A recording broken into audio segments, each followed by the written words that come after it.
When I was president of the American Psychological Association, they tried to media train me.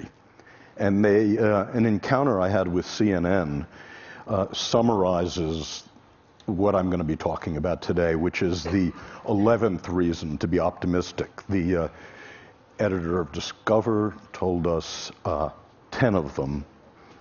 I'm going to give you the 11th.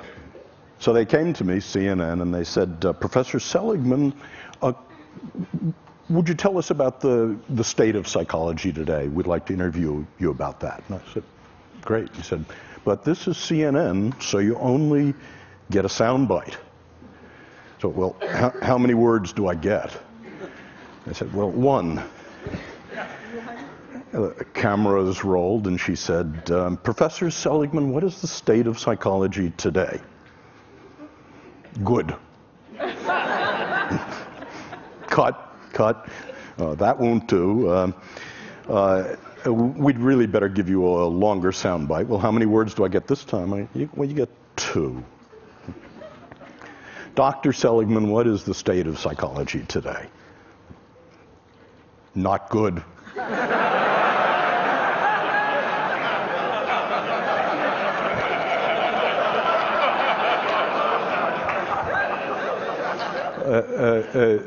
Look, Dr. Seligman, we can see you're really not comfortable in this medium. We'd better give you a real soundbite. This time you can have 3 words. And, Professor Seligman, what is the state of psychology today? Not good enough. And that's what I'm going to be talking about. I want to say why psychology was good, why it was not good, and how it may become, in the next 10 years, good enough. And by parallel summary, I want to say the same thing about technology, about entertainment and design, because I think the issues are very similar. So why was psychology good? Well, for more than 60 years, psychology worked within the disease model. 10 years ago when I was on an airplane and I introduced myself to my seatmate and told them what I did, they'd move away from me. And because quite rightly, they were saying psychology is about finding what's wrong with you, spot the loony. And now when I tell people what I do, they move toward me. And what was good about psychology, about the $30 billion investment NIMH made, about working in the disease model, about what you mean by psychology, is that 60 years ago, none of the disorders were treatable. It was entirely smoke and mirrors. And now 14 of the disorders are treatable, 2 of them actually curable. And the other thing that happened is that a science developed, a science of mental illness, that we found out that we could take fuzzy concepts like depression, alcoholism, and measure them with rigor. That we could create a classification of the mental illnesses, that we could understand the causality of the mental illnesses. We could look across time at the same people, for example, who are genetically vulnerable to schizophrenia, and ask what the contribution of mothering, of genetics are. And we could isolate third variables by doing experiments on the mental illnesses. And best of all, we were able in the last 50 years to invent drug treatments and psychological treatments. And then we were able to test them rigorously in random assignment, placebo-controlled designs, throw out the things that didn't work, keep the things that actively did. And the conclusion of that is that psychology and psychiatry of the last 60 years can actually claim that we can make miserable people less miserable. And I think that's terrific. I'm proud of it. But what was not good, the consequences of that, were 3 things. The first was moral, that psychologists and psychiatrists became victimologists, pathologizers, that our view of human nature was that if you were in trouble, bricks fell on you. And we forgot that people made choices and decisions. We forgot responsibility. That was the first cost. The second cost was that we forgot about you people. We forgot about improving normal lives. We forgot about a mission to make relatively untroubled people happier, more fulfilled, more productive. And Genius, high talent, became a dirty word. No one works on that. And the third problem about the disease model is in our rush to do something about people in trouble, in our rush to do something about repairing damage, it never occurred to us to develop interventions to make people happier, positive interventions. So that was not good. And so that's what led people like Nancy Etkoff, Dan Gilbert, Mike Csikszentmihalyi, and myself to work in something I call positive psychology, which has three aims. The first is that psychology should be just as concerned with human strength as it is with weakness. It should be just as concerned with building strength as with repairing damage. It should be interested in the best things in life, and it should be just as concerned with making the lives of normal people fulfilling and with genius, with nurturing high talent. So in the last 10 years, and the hope for the future, we've seen the beginnings of a science of positive psychology, a science of what makes life worth living. It turns out that we can measure different forms of happiness, and any of you for free can go to that website and take the entire panoply of tests of happiness. You can ask, how do you stack up for positive emotion, for meaning, for flow, against literally tens of thousands of other people. We created the opposite of the diagnostic manual of the insanities, a classification of the strengths and virtues that looks at the sex ratio, how they're defined, how to diagnose them, what builds them and what gets in their way. We found that we could discover the causation of the positive states, the relationship between left hemispheric activity and right hemispheric activity as a cause of happiness. I've spent my life working on extremely miserable people, and I've asked the question, how do extremely miserable people differ from the rest of you?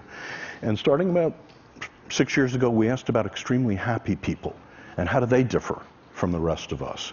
And it turns out there's one way, very surprising, they're not more religious, they're not in better shape, they don't have more money, they're not better looking, they don't have more good events and fewer bad events. The one way in which they differ, they're extremely social.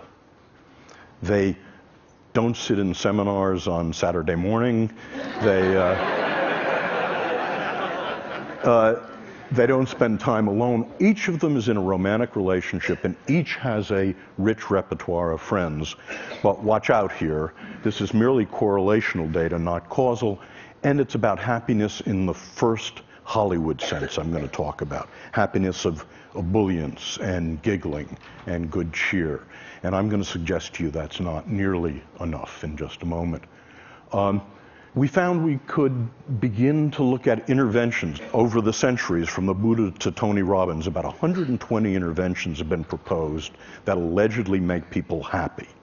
And we find that we've been able to manualize many of them, and we actually carry out random assignment efficacy and effectiveness studies. That is, which ones actually make people lastingly happier. In a couple of minutes, I'll tell you about some of those results. But the upshot of this is that the mission I want psychology to have, in addition to its mission of curing the mentally ill, in addition to its mission of making miserable people less miserable, is, can psychology actually make people happier? And to ask that question, happy is not a word I use very much. We've had to break it down into what I think is askable about happy. And I believe there are three different, and I call them different because different interventions build them. It's possible to have one rather than the other. Three different happy lives. The first happy life is the pleasant life. This is a life in which you have as much positive emotion as you possibly can, and the skills to amplify it. The second is a life of engagement, a life in your work, your parenting, your love, your leisure. Time stops for you. That's what Aristotle was talking about. And third, the meaningful life. So I want to say a little bit about each of those lives and what we know about them. The first life is the pleasant life. And it's simply, as best we can find it, it's having as many of the pleasures as you can, as much positive emotion as you can, and learning the skills, savoring, mindfulness, that amplify them, that stretch them over time and space. But the pleasant life has three drawbacks, and it's why positive psychology is not happyology, and why it doesn't end here. The first drawback is that it turns out the pleasant life, your experience of positive emotion, is heritable, about 50% heritable, and in fact, not very modifiable. So the different tricks that Mathieu and I and others know about increasing the amount of positive emotion in your life are 15 to 20% tricks, getting more of it. Second is that positive emotion habituates. It habituates rapidly, indeed. It's all like French vanilla ice cream. The first taste is 100%. By the time you're down to the sixth taste, it's gone. And as I said, it's not particularly malleable. And this leads to the second life. And I have to tell you about my friend Len to talk about why positive psychology is more than positive emotion, more than building pleasure. In two of the three great arenas of life, by the time Len was 30, Len was enormously successful. The first arena was work. By the time he was 20, he's an options trader. By the time he was 25, he was a multimillionaire and the head of an options trading company. Second, in play, he's a national champion bridge player. And but in the third great arena of life, love, Len is an abysmal failure. And the reason he was that Len is a cold fish. Len is an introvert. American women said to Len when he dated them, "You're no fun. You don't have positive emotion. Get lost." And Len was wealthy enough to be able to afford a Park Avenue psychoanalyst who for 5 years tried to find the sexual trauma that had somehow locked positive emotion inside of him. But it turned out there wasn't any sexual trauma. It turned out that Len grew up in Long Island and he played football and watched football and played bridge. Len is in the bottom 5% of what we call positive affectivity. So the question is Len unhappy? And I want to say not. Contrary to what psychology told us about the bottom 50% of the human race in positive affectivity, I think Len is one of the happiest people I know. He's not consigned to the hell of unhappiness, and that's because Len, like most of you, is enormously capable of flow. When he walks onto the floor of the American Exchange at 9:30 in the morning, time stops for him, and it stops till the closing bell. When the first card is played, till 10 days later, the tournament is over, time stops for Len.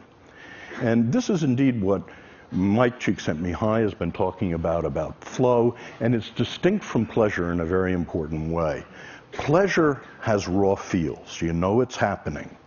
It's thought and feeling. But what Mike told you yesterday, during flow, you can't feel anything. You're one with the music. Time stops. You have intense concentration. And this is indeed the characteristic of what we think of as the good life. And we think there's a recipe for it, and it's knowing what your highest strengths are. And again, there's a valid test of what your 5 highest strengths are, and then recrafting your life to use them as much as you possibly can. Recrafting your work, your love, your play, your friendship, your parenting. Just one example. One person I worked with was a bagger at Gennardi's. Hated the job. She's working her way through college. Her highest strength was social intelligence. So she recrafted bagging to make the encounter with her the social highlight of every customer's day. Now, obviously she failed, but what she did was to take her highest strengths and recraft work to use them as much as possible. What you get out of that is not smiliness. You don't look like Debbie Reynolds. You don't giggle a lot. what you get is more absorption. So that's the second path. The first path, positive emotion. The second path is eudaimonia and flow. And the third path is meaning. This is the most venerable of all the happinesses traditionally. And meaning in this view consists of, very parallel to eudaimonia, it consists of knowing what your highest strengths are and using them to belong to and in the service of something larger than you are. Well, I mentioned that for all three kinds of lives, the pleasant life, the good life, the meaningful life, people are now hard at work on the question, are there things that lastingly change those lives? And the answer seems to be yes, and I'll just give you some samples of it. It's being done in a rigorous manner. It's being done in the same way that we test drugs to see what really works. So we do random assignment, placebo-controlled, long-term studies of different interventions. And just to sample the kind of interventions that we find have an effect, when we teach people about the pleasant life, how to have more pleasure in your life, one of your assignments is to take the mindfulness skills, the savoring skills, and you're assigned to design a beautiful day. Next Saturday, set a day aside, design yourself a beautiful day, and use savoring and mindfulness to enhance those pleasures. And we can show in that way that the pleasant life is enhanced. Gratitude visit. I want you all to do this with me now, if you would. Close your eyes. I'd like you to remember someone who did something enormously important that changed your life in the good direction, who you never properly thanked. The person has to be alive. Okay? Now, okay, you can open your eyes. I hope all of you have such a person.